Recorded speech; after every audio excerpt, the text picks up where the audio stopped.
Going to do a short message on the first seal and how it corresponds or correlates with Matthew chapter 24, the signs of Christ's return, the beginning of birth pains, beginning of sorrows Christ spoke of, and which the word sorrows there in the Greek actually means birth pains. Revelation 6, 1 and 2, and I saw when the Lamb opened one of the seals, and I heard, as it were, the noise of thunder, one of the four beasts saying, "Come and see."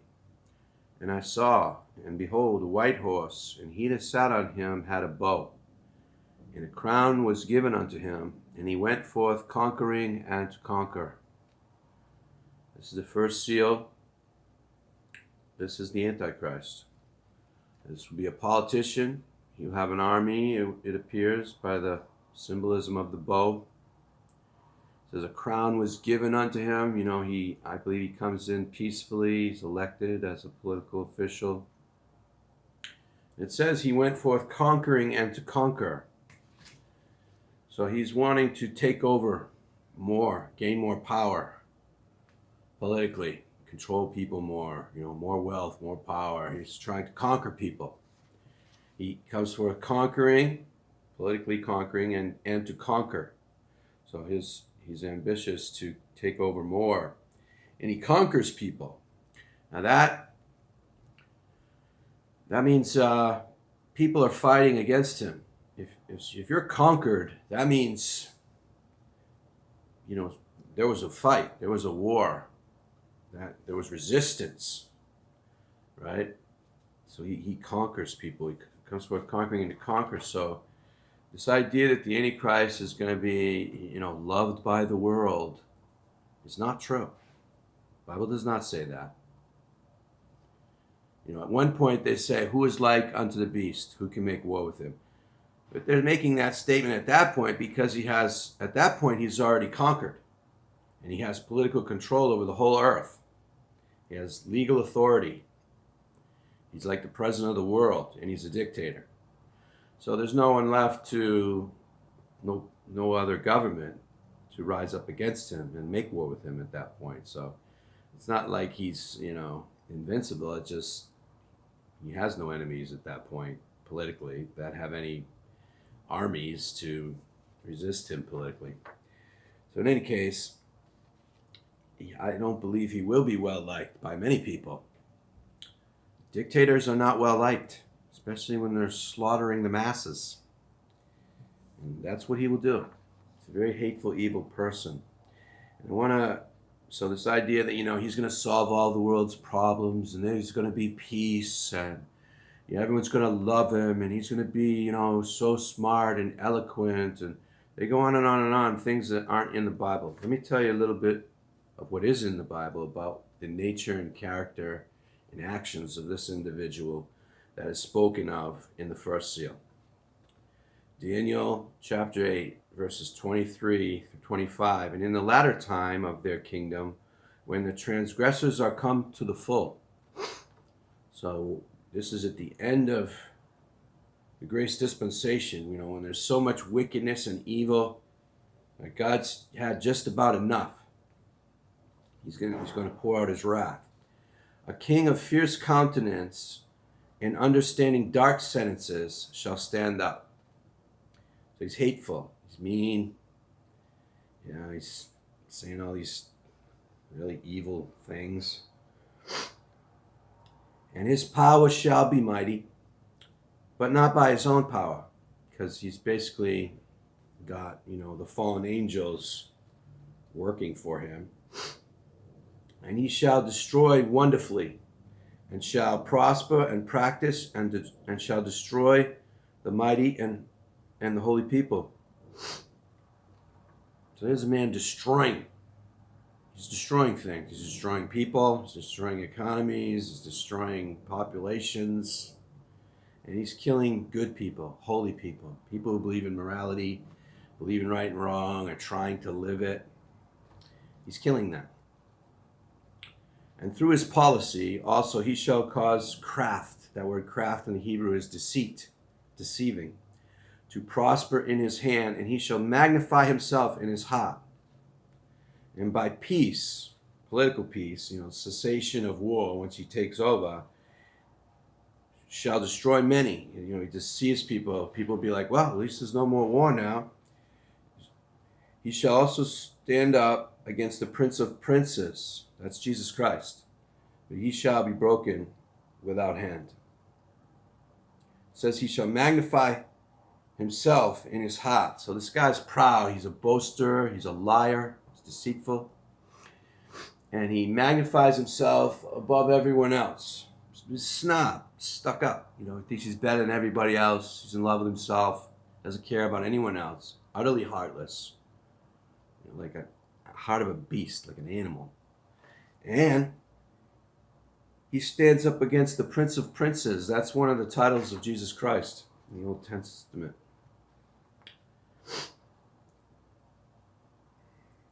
Daniel 11:36, and the king shall do according to his will, and he shall exalt himself and magnify himself above every god, and shall speak marvelous things against the God of gods. And that word marvelous, we think of it as like a wonderful thing. No, it's like great things, extremely horrible things.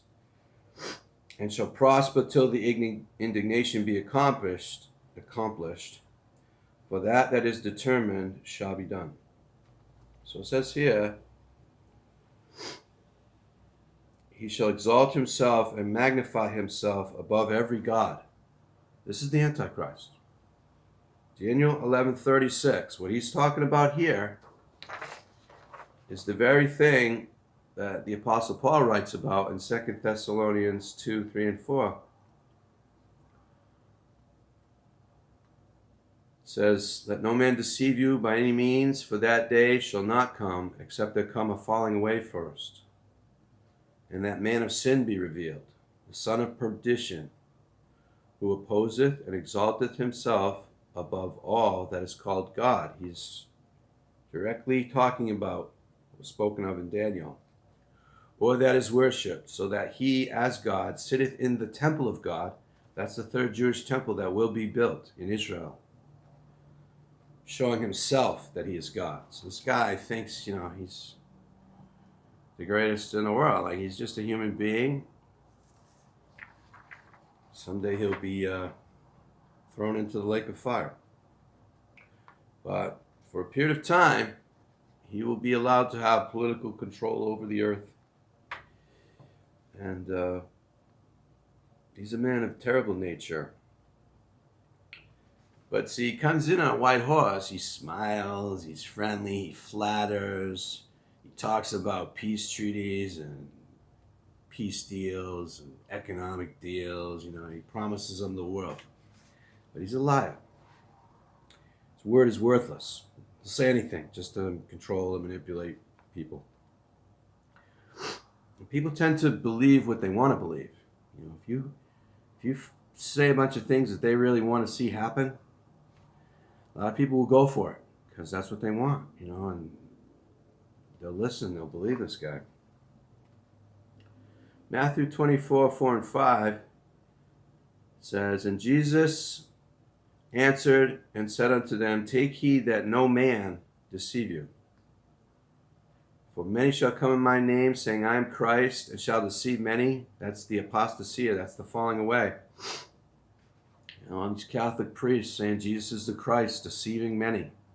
Over 1 billion Catholics deceived by liars, saying they believe Jesus is the Christ, but they're totally giving them misinformation for their own money and control. And then Matthew 24:11, it says, and many false prophets shall rise and shall deceive many. So the first seal, the Antichrist comes on the scene. He's very deceptive. He lies a lot. Some of his policies seem to be working. Seems to be some kind of political peace he's able to gain through coercion or through through wars, conquers people.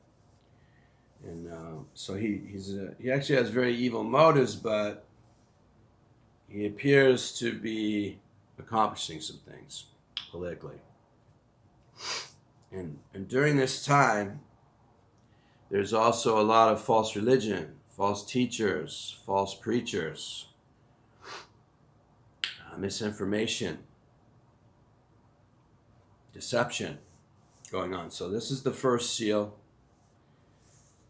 And so what Christ speaks of here in Matthew 24, he gives the first four seals, and then he says, all these are the beginning of sorrows. So the first four seals are the beginning of sorrows, and that word in the Greek is birth pains. The idea is with every seal, the birth pains become stronger. And there's a progression. I wanted to read a little bit more about what this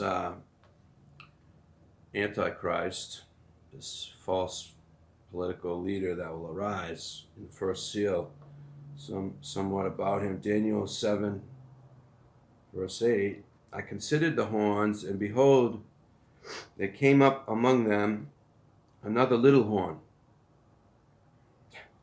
The little horn. Before whom there were three of the first horns plucked up by the roots. And behold, in this horn were eyes like the eyes of a man. So the little horn is a man. And a mouth speaking great things. And I beheld then, because of the voice of the great words which the horn spake. So he says these things, terrible things. I beheld even till the beast, the Antichrist, this little horn, was slain, and his body destroyed and given to the burning flame. So this guy, he's a little horn, he has the eyes of a man, speaks great things, and because of the things he says, God kills him. He's slain, and his body destroyed and given to the burning flame. If you go to Revelation 19, verse 20, and the beast was taken, and with him the false prophet, that wrought miracles before him, with which he deceived them that had received the mark of the beast, and them that worshipped his image. These both were cast alive into the lake of fire, burning with brimstone. So, at the end of this 7-year period, Christ comes back, and he takes the beast, this man who has a heart like a beast, this political leader who was a world dictator, had control of the world government, and this false prophet who was just a liar, teaching people to indulge in false religion, basically emperor worship, like this false prophet goes around trying to get everyone to worship this Antichrist, this man, this beast. At the end of the 70th week of Daniel, these two individuals are taken by God and thrown into the lake of fire. So, I could go on and on for hours about all kinds of things, but that would be way too much. I'm just going to stop here for now. That's just a short, brief, concise explanation of some of those verses. But it gives you an idea of what the first seal is about. And I hope that's helpful. Thank you for your time.